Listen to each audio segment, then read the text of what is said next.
en la grabación. Déjenme terminar de admitir gente. Y voy a empezar la clase. Después el que entre más tarde verá la grabación, ¿sí?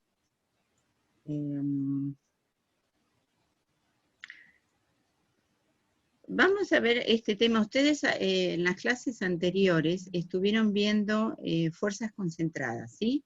Donde uno admite, es un modelo de la carga real, del objeto real que está provocando una acción sobre un elemento que lo sostiene, que nosotros vamos a llamar estructura, y se supone que por ser actuando en un área muy pequeña se la considera concentrada.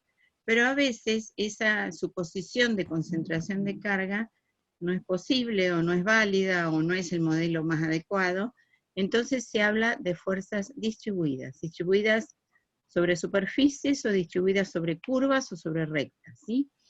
Primero déjenme mostrarles, esto no está subido en el sistema, pero es descriptivo, ¿sí? Esto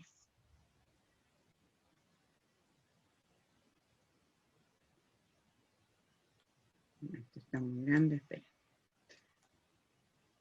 Bueno.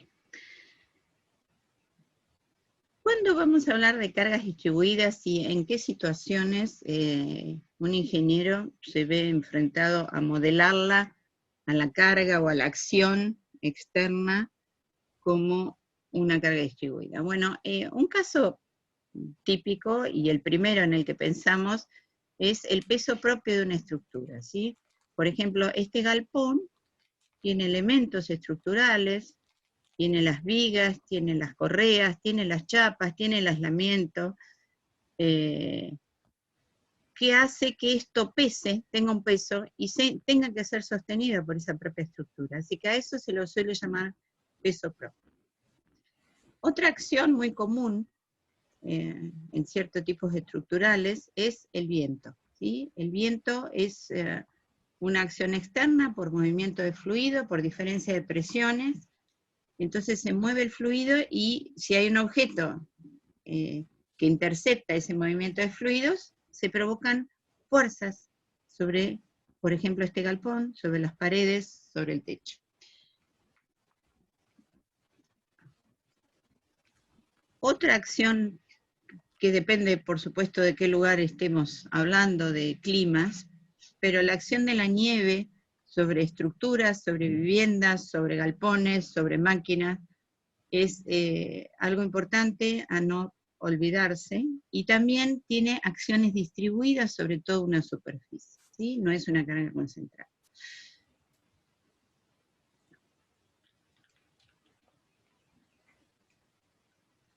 Después tenemos en la industria, que quizá es donde más tengan que actuar ustedes, depósitos o tuberías. Por ejemplo, calderas, donde el fluido interno, sea vapor, sea agua caliente, ejerce presiones sobre las paredes y las tapas. Las cañerías también tienen acciones de fluidos, y depósitos a presión en general. Otros elementos que vamos a estudiar, hoy mismo en la clase vamos a verlo, que son las estructuras bajo acción de carga de agua. Por ejemplo, compuertas, represas. Acá tenemos dos tipos distintos de tamaños de compuerta, pero en cada caso la estructura tiene acciones de la carga de agua, ¿sí? Que tienen que ser soportadas. Entonces primero hay que caracterizarlas y después ponerlas en juego. Depósitos también es un tema que vamos a ver más adelante en la materia. Estos son depósitos de provisión de agua, por ejemplo, en altura para tener presión, pero bueno, esta estructura, sea esta tipo esférica, o esta troncocono, o este cilindro, tienen que soportar el efecto del agua interna. También depósitos de combustible, ¿sí? Que quizás ustedes tengan que trabajar en este tipo de ámbito. Y acá va a haber presiones, por ejemplo, del combustible interno, por la altura del depósito, por la acción de la gravedad. También van a tener vientos sobre la estructura externa, ¿sí? O sea, puede haber más de una carga. Movimiento de tierras, o la tierra en sí ejerciendo con la gravedad acciones sobre elementos mecánicos, partes mecánicas de una pala, un camión volcador, ¿sí? En la industria también hay otro tipo de elementos que les puede interesar, por ejemplo, tolvas de transporte, o zaranda. Esta es una zaranda donde se clasifica el material por la granulometría, ¿sí? Este tipo de elementos, por ejemplo, este prisma troncocónico, soporta presiones distribuidas de los elementos que están adentro, los hilos también, ¿sí? Bien. Algunos se está despertando. Vamos a entrar.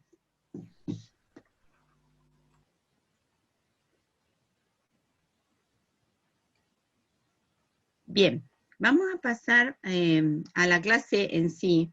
O sea, alguna pregunta de esto, no tengo problema en parar.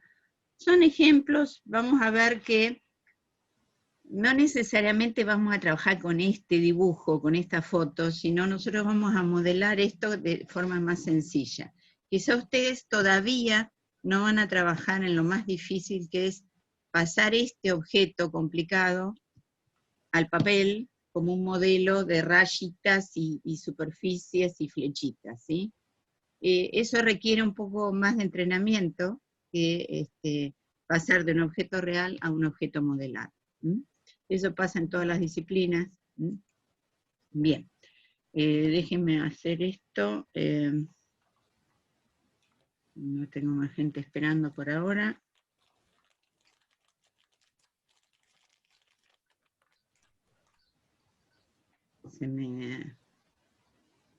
No me deja salir de este modo. A ver.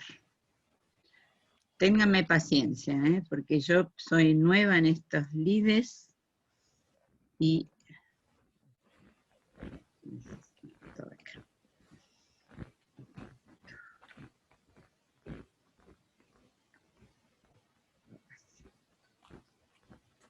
ahora vamos con el PowerPoint.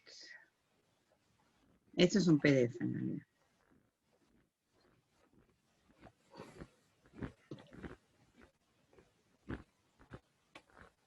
Hay algo que no está funcionando. Ahí está. Ahora sí. Bien. Esto se llama reducción de fuerzas distribuidas porque lo único que vamos a hacer en esta parte de la materia es encontrarle la equivalencia de esas fuerzas distribuidas a una fuerza concentrada, ¿sí? O algunas fuerzas concentradas. Entonces, lo primero que vamos a ver es la carga distribuida sobre una superficie. Después vamos a ver si lo pasamos al plano, sobre una recta o sobre una curva, y después vamos a ver las presiones de fluidos, sean fluidos a presión o fluidos actuando bajo la gravedad, la presión normal. Esto lo vamos a poner costadito. Bien.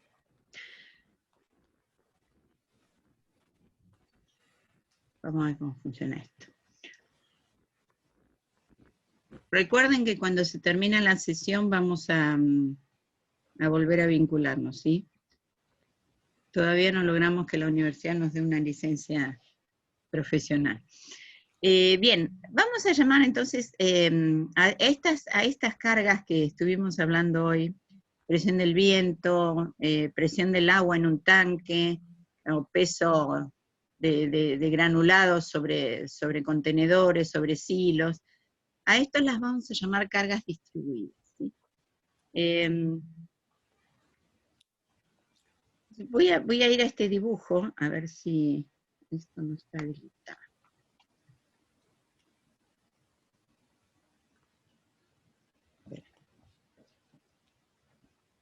Pero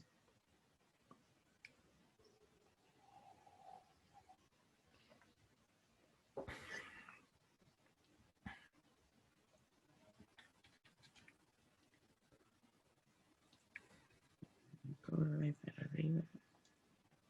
Ahí está. Vamos a hablar de algo que se llama intensidad P.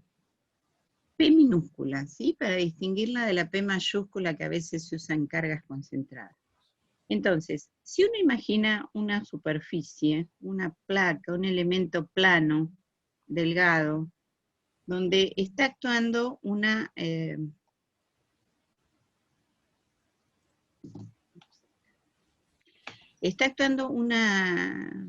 cantidad de flechitas, fuerzas, que están distribuidas, fuerza por unidad unitaria, unidad de área, ¿sí? Fuerza por unidad de área. Con una variación, en este caso, dada por una función P, que solo depende de las coordenadas X, Z.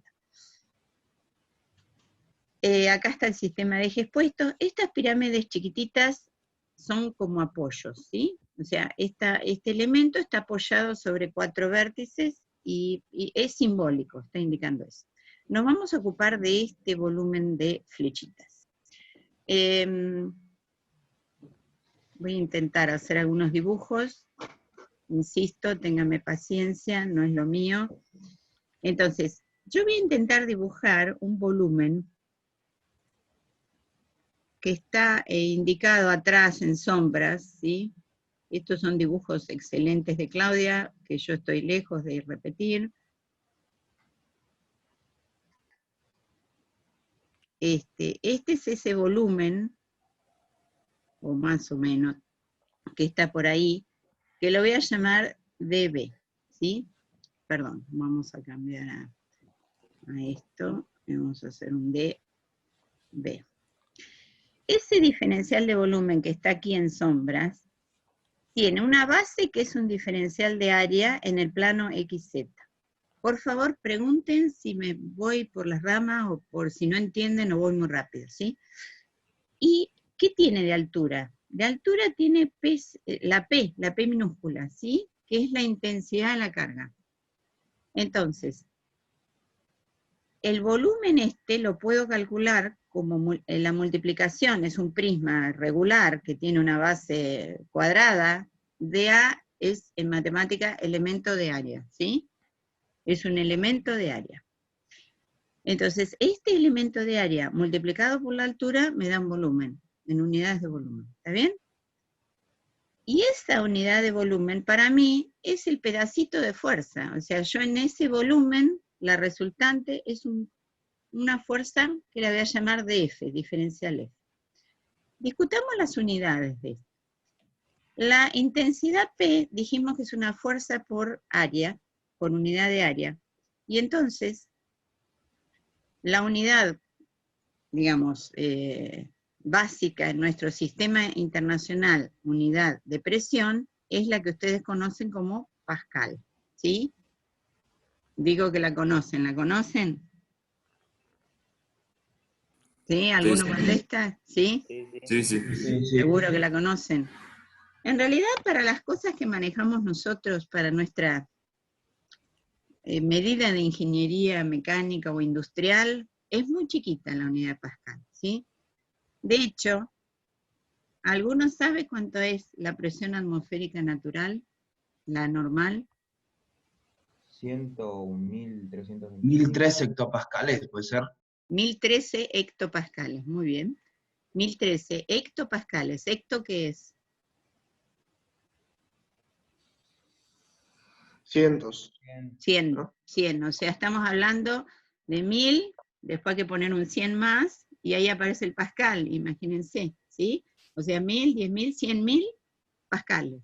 Esa es la presión atmosférica, que si yo les pregunto, ¿ustedes la sienten en la piel? No, porque obviamente estamos acostumbrados a vivir en esa presión. Así que imagínense cualquier otra presión de la que estemos pensando, imaginémonos como buzo meternos en una profundidad, donde sí se siente la presión en el cuerpo, quiere decir que estamos hablando de mucho más que esa presión. En fin, es una medida, ¿sí? Newton metro cuadrado. Es fuerza dividido unidad de área. Otras medidas que pueden aparecer son estas, ¿sí? PSI. ¿Alguien sabe qué es qué es el PSI? Está escrito ahí. Son libras por pulgada cuadrada. Sí. ¿Y en qué lugar de la vida real usan PSI? En Inglaterra. No, En no, la presión de los neumáticos. acá en Bahía Blanca, bien. Y cuando vas a cargar la presión en la estación de servicio, en la bici o en el auto, ¿qué decís? ¿Cuánto le pones? Por ejemplo, a la rueda delante de un auto, ¿cuánto le ponen? 30, 32 libras. Libras. Vos decís libra, no decís PSI. Sí, o sea, por convención siempre Está se le bien. Por eso en la vida diaria hablamos de libras y en realidad no es libras, es libras por pulgada cuadrada. Un manómetro lo que mide es libra por pulgada cuadrada, ¿sí? Así que cuando vos le decís ponerle a la bici 35 libras, no le estás poniendo 35 libras fuerza, le estás poniendo 35 libras por pulgada cuadrada, ¿sí? Digamos, eso para que sepan qué unidad de medida ustedes como ingenieros van a tener que saber que son libras por pulgada cuadrada, obviamente. Acá aparece otra que no es tan común acá, pero sí en Estados Unidos y en los libros, o en los libros o en los planos, ¿sí? Que les pueden aparecer de alguna parte mecánica, y que es el kip dividido la pulgada cuadrada. El kip